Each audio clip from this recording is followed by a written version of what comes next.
Hello दोस्तों, आपने बहुत ही शानदार वीडियो पे क्लिक कर दिया है। आप लोगों के लिए एक बहुत अच्छी खबर लेकर आया हूँ। जो अभी अभी आपका आरआरबी मिनिस्ट्रियल का पहले शिफ्ट का पेपर हुआ है दोस्तों, काफ़ी आसान पेपर आ गया है।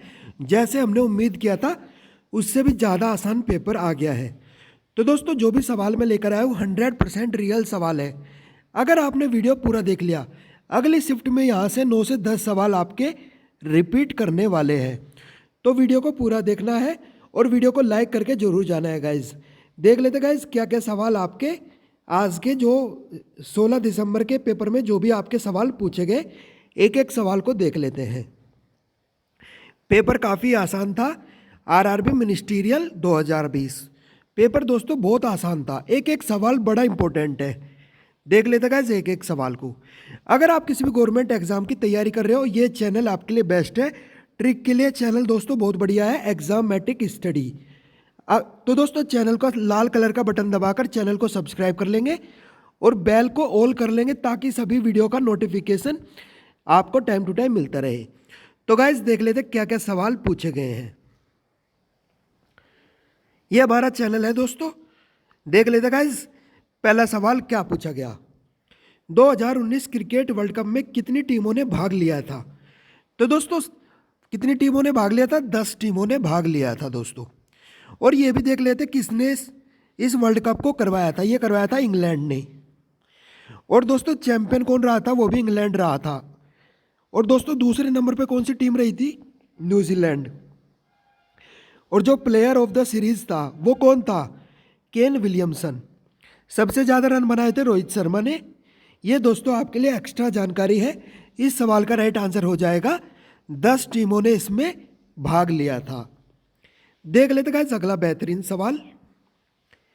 एक सवाल ये भी पूछा गया। और दोस्तों, सबसे ज़्यादा रन बनाए थे रोहित शर्मा ने, सबसे ज़्यादा विकेट लिए थे मिशेल स्टार्क ने। तो दोस्तों, दूसरा सवाल आपका पूछा गया था, जवाहरलाल नेहरू का प्रधानमंत्री कार्यकाल क्या था। तो दोस्तों, ये देश के पहले प्राइम मिनिस्टर थे। इनका कार्यकाल था 15 अगस्त 1947 से लेकर 17 मई 1964 तक। देख लेते गाइस अगला सवाल क्या पूछा गया।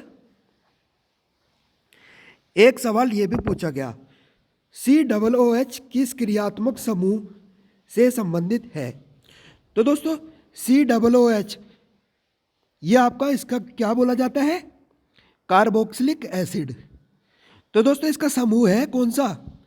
एक तो इसका CHO समूह है, एक कीटोन समूह है और एक इसका है OH समूह। तो दोस्तों, इसके 3 समूह है।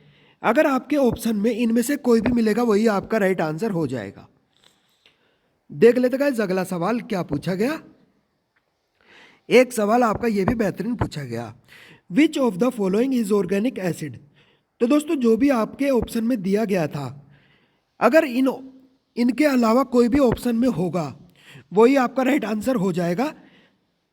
तो दोस्तों, अगर इनमें से ऑप्शन में मिलता है carboxylic acid, sulphonic acid, lactic acid, acetic acid, formic acid, citric acid, oxalic acid, uric acid और मैलिक एसिड, अगर इनमें से कोई भी अगर आपको ऑप्शन में दिख जाता है, ये सारे ऑर्गेनिक एसिड हो जाएंगे।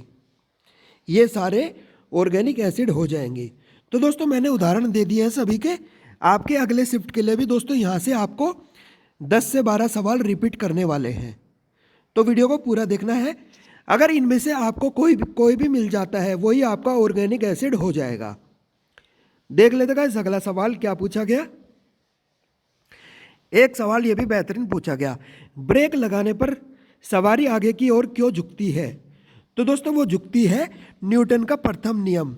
कौन सा नियम है? जड़त्व का नियम। ये दोस्तों पहला नियम है न्यूटन का। यही आपका राइट आंसर हो जाएगा। इसी कारण ब्रेक लगाने पर सवारी आगे की ओर झुक जाती है। तो दोस्तों, न्यूटन का तृतीय नियम भी देख लीजिए क्योंकि अगली शिफ्ट में यहाँ से सवाल बन सकता है। तो दोस्तों, जो इसका तीसरा नियम है rule of action and reaction, यानी क्रिया प्रतिक्रिया का नियम। तो दोस्तों, इसका उदाहरण देख लो। यहाँ पर बंदूक की गोली छोड़ते समय पीछे की ओर जो झटका लगता है वो लगता है न्यूटन का जो तृतीय नियम है, इसी की वजह से ये झटका लगता है। और एक आपका एग्जाम्पल है रॉकेट का आगे बढ़ना। ये दोस्तों जो न्यूटन का तृतीय नियम है उससे ये संबंधित है। देख लेते गाइस अगला सवाल, काफ़ी बेहतरीन सवाल है अगला भी।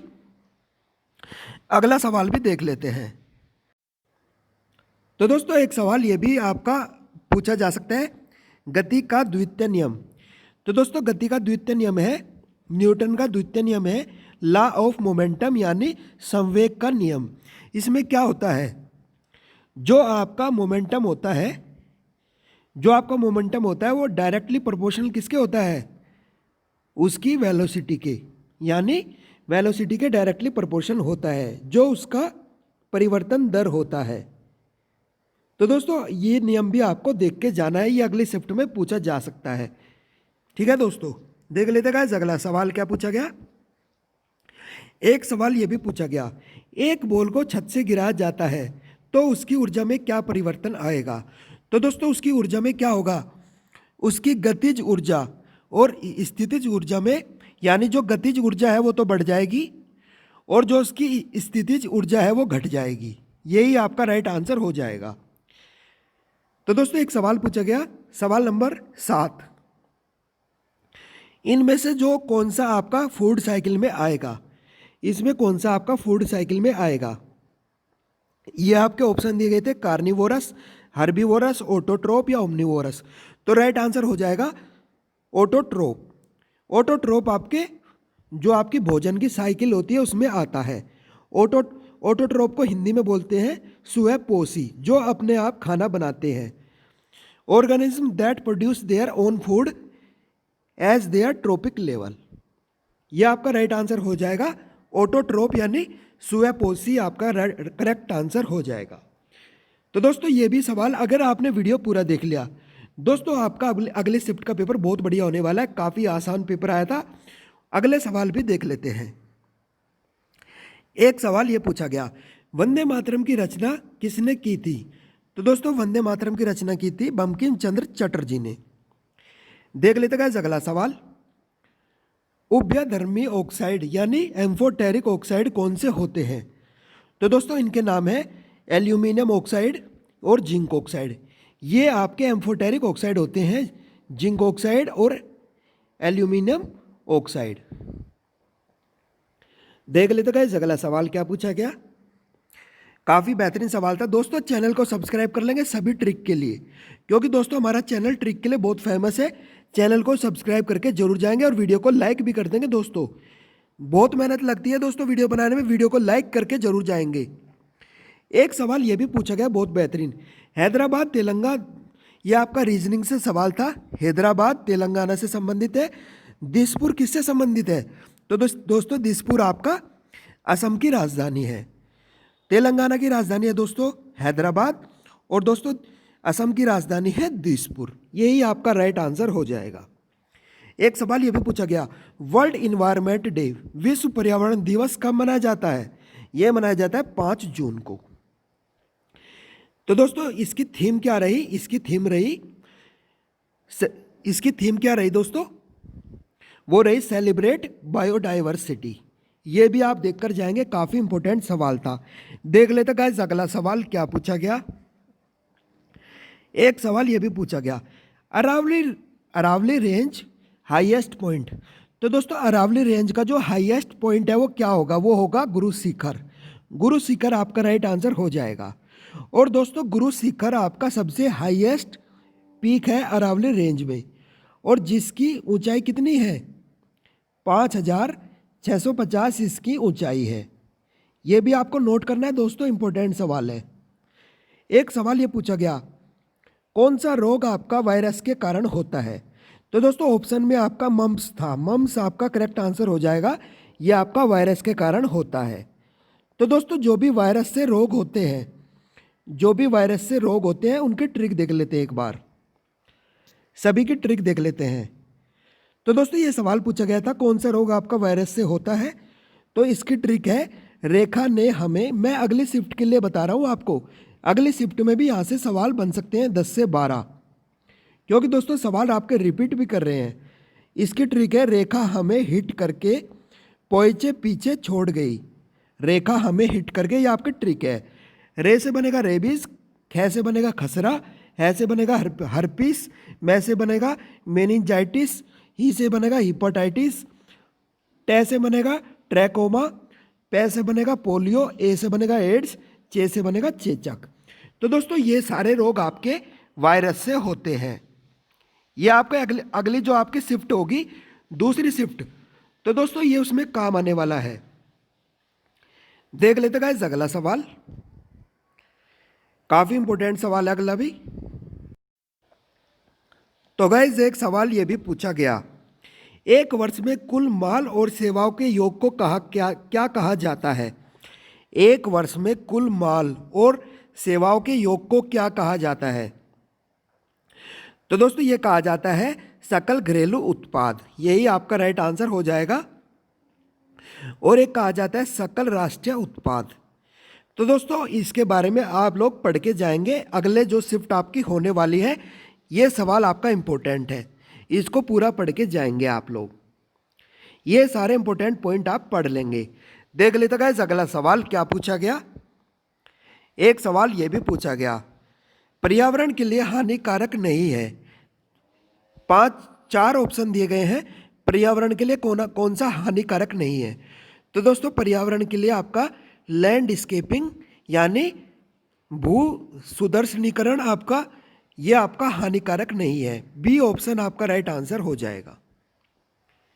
इसके बारे में आप नीचे पढ़ सकते हो पूरा, लेकिन इस सवाल का राइट आंसर हो जाएगा पर्यावरण के लिए कौन सा हानिकारक नहीं है, भू सुदर्शीकरण, लैंडस्केपिंग आपका राइट आंसर हो जाएगा।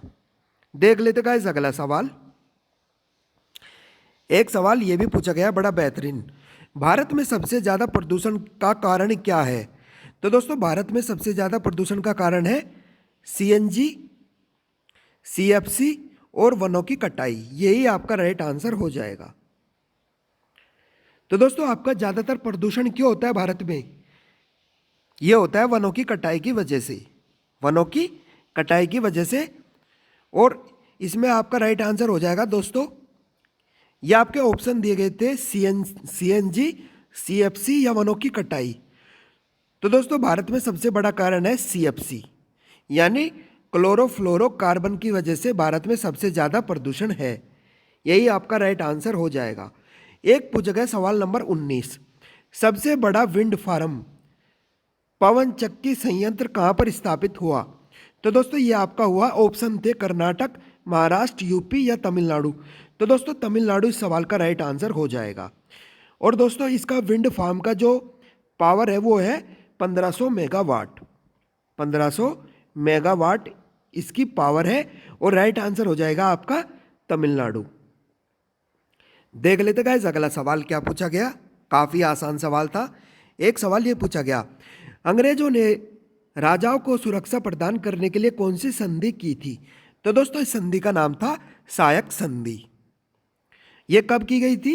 ये की गई थी सन 1798 से लेके 1805 तक।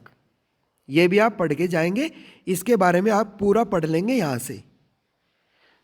तो दोस्तों इस सवाल का राइट आंसर हो जाएगा सहायक संधि। देख लेते गाइस अगला सवाल, काफी इंपॉर्टेंट सवाल है। एक सवाल यह पूछा गया, श्रीलंका क्या है? श्रीलंका एक आइलैंड है, किसमें? इंडियन ओशियन में। यह आपको पता होना चाहिए। इस सवाल का राइट आंसर हो जाएगा श्रीलंका एक आइलैंड है। तो दोस्तों उसमें अलग अलग प्रकार के ऑप्शन थे, तो दोस्तों उनमें से एक ऑप्शन आपका आइलैंड था, वही आपका राइट आंसर हो जाएगा। आइलैंड इस सवाल का राइट आंसर हो जाएगा। देख लेते गाइस अगला सवाल, काफी इंपॉर्टेंट सवाल है। तो दोस्तों अगर आपने वीडियो पूरा देख लिया, अगले पेपर में इस वीडियो में से 10 से 12 सवाल आपके रिपीट करेंगे। और दोस्तों चैनल को सब्सक्राइब कर लेंगे सभी गवर्नमेंट एग्जाम के ट्रिक के लिए। देख लेते गाइस अगला सवाल। एक सवाल यह भी पूछा गया, किस फेस्टिवल मेले को 2019 Guinness book of world record में शामिल किया गया? तो दोस्तों इस फेस्टिवल का नाम था कुंभ मेला, यह आपका राइट आंसर हो जाएगा। और ये कब किया था शामिल? यह किया था 7 दिसंबर 2017 में। तो दोस्तों कुंभ मेला आपका राइट आंसर हो जाएगा। देख लेते गाइस अगला सवाल क्या पूछा गया। एक सवाल यह भी पूछा गया, बंगाली भाषा का प्रथम उपन्यास के रचनाकार कौन है? तो दोस्तों इनका नाम है बंकिम चंद्र चट्टोपाध्याय। कब किया था इन्होंने इसकी रचना की थी? 1865 में। तो दोस्तों इस सवाल का राइट आंसर हो जाएगा, इस सवाल का राइट आंसर हो जाएगा बंकिम चंद्र चट्टोपाध्याय। तो गाइज जो नीचे आपकी डिटेल दी गई है इसको भी आप पढ़ के जाएंगे, ये डिटेल भी आपके लिए इंपॉर्टेंट है। बढ़ लेते गाइज आगे, आगे देख लेते हैं। तो गाइज जो भी सवाल मुझे बच्चों ने बताए थे मैं आपके लिए 100% रियल सवाल लेकर आ गया था। अगर आप किसी भी गवर्नमेंट एग्जाम की तैयारी कर रहे हो, आपको गणित और रीजनिंग को ट्रिक से पढ़ाई करनी है, तो दोस्तों इस चैनल का लाल कलर का बटन दबाकर चैनल को सब्सक्राइब कर लेंगे, बेल आइकन को ऑल कर लेंगे ताकि सभी ट्रिक वाली वीडियो का नोटिफिकेशन आपको टाइम टू टाइम मिलता रहे। तो दोस्तों इस वीडियो को पूरा देखकर जाना, ये वीडियो बहुत इंपॉर्टेंट है आप लोगों के लिए। अगले शिफ्ट के लिए आपको बेस्ट ऑफ लक, भगवान करे आपके सारे सपने सच हो। तो दोस्तों जो भी सवाल मैं लेकर आया था आपके 100% सवाल थे। इस वीडियो को देखने के लिए आपका बहुत बहुत धन्यवाद। Thank you so much. मिलते हैं अगली वीडियो में।